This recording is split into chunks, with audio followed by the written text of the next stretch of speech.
दामोदर लीला, जो कि उखल बंधन लीला के नाम से भी प्रसिद्ध है, यह भगवान श्री कृष्ण की अत्यंत सुंदर लीलाओं में से एक है।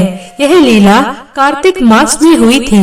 इसी कारण कार्तिक मास को दामोदर मास भी कहा जाता है। एक दिन माता यशोदा ने अपने घर के सभी दास दासियों को दूसरे काम में लगा दिया और स्वयं अपने लाला को माखन खिलाने के लिए दही मथने लगी। माता कृष्ण की लीलाओं का स्मरण करती और गाती भी थी। नंद बाबा के पास हजारों सेवक सेविकाएं थी, लेकिन लाला का सारा काम माता यशोदा खुद अपने हाथों से ही करती थी। यशोदा मैया ने बालों में कुछ फूल लगाए थे। वो फूल दही मथने के समय बालों से निकलकर उनके चरणों में गिर गए।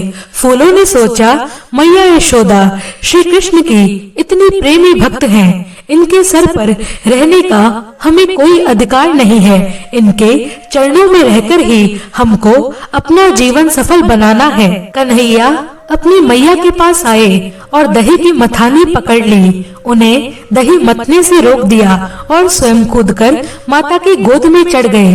वात्सल्य स्नेह की अधिकता के कारण मैया लाला को दूध पिलाने लगी। पद्मगंधा गाय का दूध आग पर रखा हुआ था, वो उबलने लगा।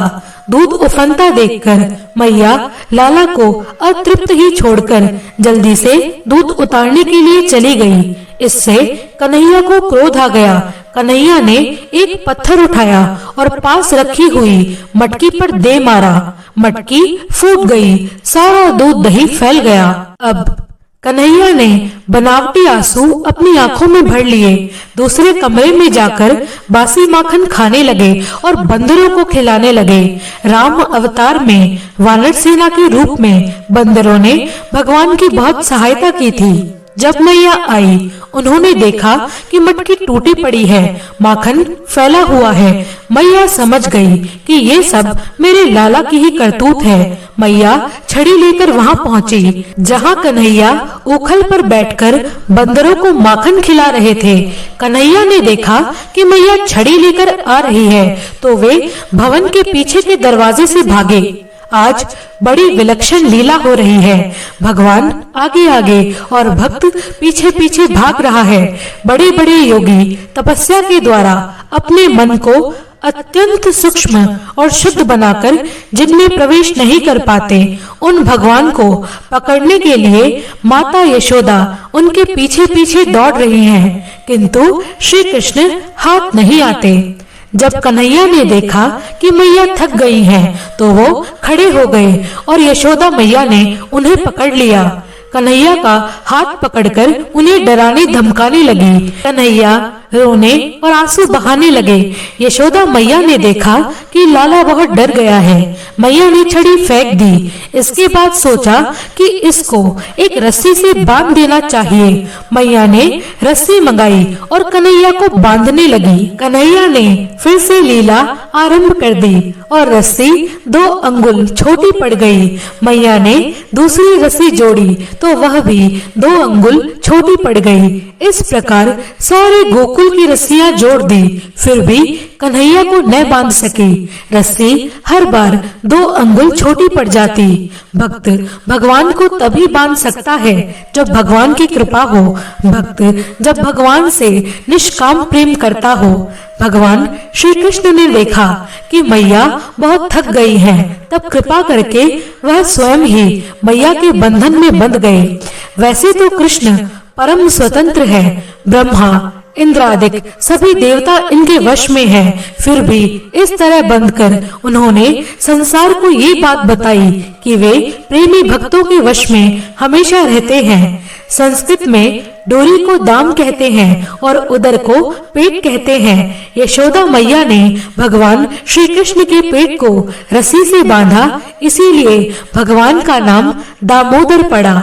मैया कन्हैया को उखल से बांधकर अपने काम में लग गई। कन्हैया ने देखा कि मैया अपना काम कर रही है तो मैं भी अपना काम कर लूं। नंद भवन के बाहर यमला अर्जुन के 2 वृक्ष खड़े हुए थे। एक का नाम था नलकूबर और दूसरे का नाम था मणिग्रीव। ये 2 कुबेर के पुत्र थे जो नारद जी के श्राप से वृक्ष रूप हो गए थे। ये दोनों बहुत ही दुष्ट प्रवृत्ति के थे, उनका उद्धार करना था। कन्हैया उखल को खींचते हुए नंद भवन के बाहर ले गए। वहां उन्होंने उखल को दोनों वृक्षों के बीच में फंसाया और जोर से खींचा।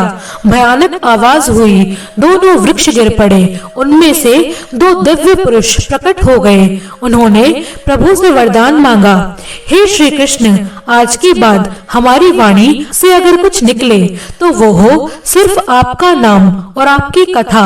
हमारे कान अगर कुछ सुने तो वो हो आपके गुणगान, आपका कीर्तन, आपकी कथा। हाथों से अगर कोई काम हो तो वो हो आपकी सेवा, मंदिर की सेवा, संत की सेवा, ठाकुर जी की सेवा। मन हमेशा आप ही के चिंतन में लगा रहे। हमारा मस्तक सभी लोगों के प्रणाम के लिए झुकता रहे, क्योंकि सभी में स्वयं आप ही विराजमान है। हमारी दृष्टि सदा आपका दर्शन करे या भगवत पद के दर्शन हो, ऐसा वरदान हमें दीजिए। भगवान ने उनको वरदान दे दिया और वो भगवान के धाम चले गए।